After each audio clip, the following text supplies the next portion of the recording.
Cricketer Mustafizur রহমানকে ঘিরে তৈরি হওয়া বিতর্ক এখন আর খেলার মাঠে সীমাবদ্ধ নেই।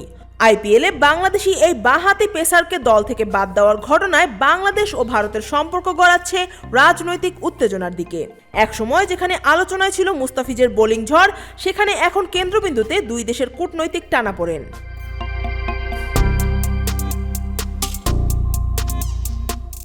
ঘটনার সূত্রপাত আইপিএলের নিলামে কলকাতা নাইট রাইডার্সের মুস্তাফিজকে দলে নেওয়ার পর ভারতীয় ক্রিকেট বোর্ডের নির্দেশে তাকে হঠাৎ করে অব্যাহতি দেওয়া হয়।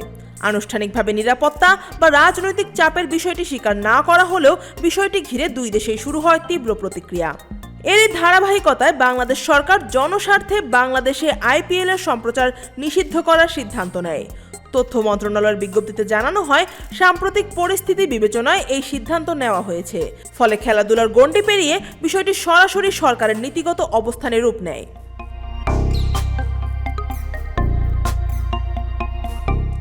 এদিকে অন্তর্বর্তী সরকারের আইন ও ক্রীড়া উপদেষ্টা আসিফ নজরুল সামাজিক যোগাযোগ মাধ্যমে জানিয়ে দেন, বাংলাদেশ দল টি-20 বিশ্বকাপ খেলতে ভারতে যাবে না। তার স্ট্যাটাসে ব্যবহৃত গোলামির দিন শেষ মন্তব্য দুই দেশের সম্পর্কের উত্তেজনা আরও বাড়িয়ে তোলে।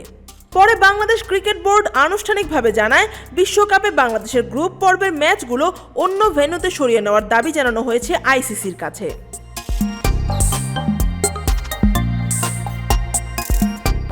বিসিবির কর্মকর্তারা বলছেন, একজন ক্রিকেটারের নিরাপত্তা নিশ্চিত করতে ব্যর্থ হলে পুরো দলের নিরাপত্তা কিভাবে দেওয়া সম্ভব, সেই প্রশ্ন থেকেই এই অবস্থান। বিসিবি সভাপতি জানান, বিষয়টি যেহেতু আইসিসির ইভেন্ট, তাই চূড়ান্ত সিদ্ধান্ত নির্ভর করবে আইসিসির অবস্থানের ওপর।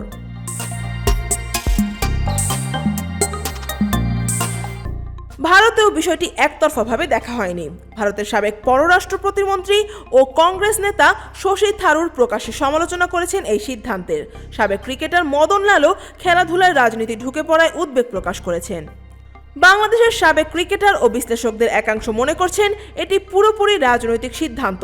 তাদের মতে এমন সিদ্ধান্ত দুই দেশের ক্রিকেট সম্পর্কেরই ক্ষতি করছে। আবার কেউ কেউ বলছেন, আলোচনা ও কূটনৈতিক পথে সমাধানের সুযোগ ছিল।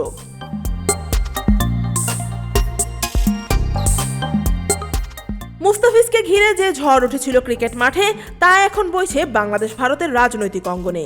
আইসিসি বাংলাদেশের দাবি মেনে ভেন্যু পরিবর্তন করবে কিনা সেটিই এখন বড় প্রশ্ন। আফিয়া আক্তার, ঢাকা ওয়াচ।